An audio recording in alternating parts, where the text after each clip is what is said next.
আপনি কি গীতা পাঠ করা শিখতে চান, তাও আবার সম্পূর্ণ বিনামূল্যে, সপ্তাহে একদিন মাত্র 1 ঘন্টা সময় দিয়ে?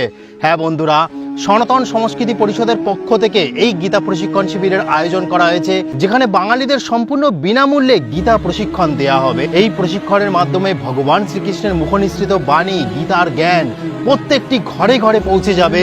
তাই এই সুযোগ অন্তত মিস করবেন না। তাও আবার প্রশিক্ষণ দেবেন বেদজ্ঞ পণ্ডিতগণ। আর হ্যাঁ, আগামী দিনে যে 5 লক্ষ কণ্ঠে গীতা পাঠ শুরু হচ্ছে ব্রিগেড ময়দানে, সেখানেও আপনার কণ্ঠে গীতা পাঠ করার সুযোগ হয়ে যেতে পারে। তাই সকলে আসুন, গীতার জ্ঞান নিজের মধ্যে ধারণ করুন। তো যোগাযোগ নম্বর আমি সম্পূর্ণ দিয়ে দিচ্ছি আমার কমেন্ট বক্সে, এবং কবিতা হয়তো আপনারা দেখতে পাচ্ছেন। তো আপনারা যোগাযোগ করুন, তাকে হোয়াটসঅ্যাপ করবেন। হোয়াটসঅ্যাপ করার মাধ্যমে তারা গ্রুপে জয়েন করিয়ে দেবে। সেই গ্রুপে জয়েন করালে প্রত্যেক রবিবার 8:45 তার আগে লিঙ্ক চলে আসবে। সেই লিঙ্কে পণ্ডিতগণরা গীতা প্রশিক্ষণ দেবেন, সেখান থেকে আপনারা গীতার জ্ঞান ধারণ করবেন। তো ওটা আজকে বলার ছিল। হরে কৃষ্ণ।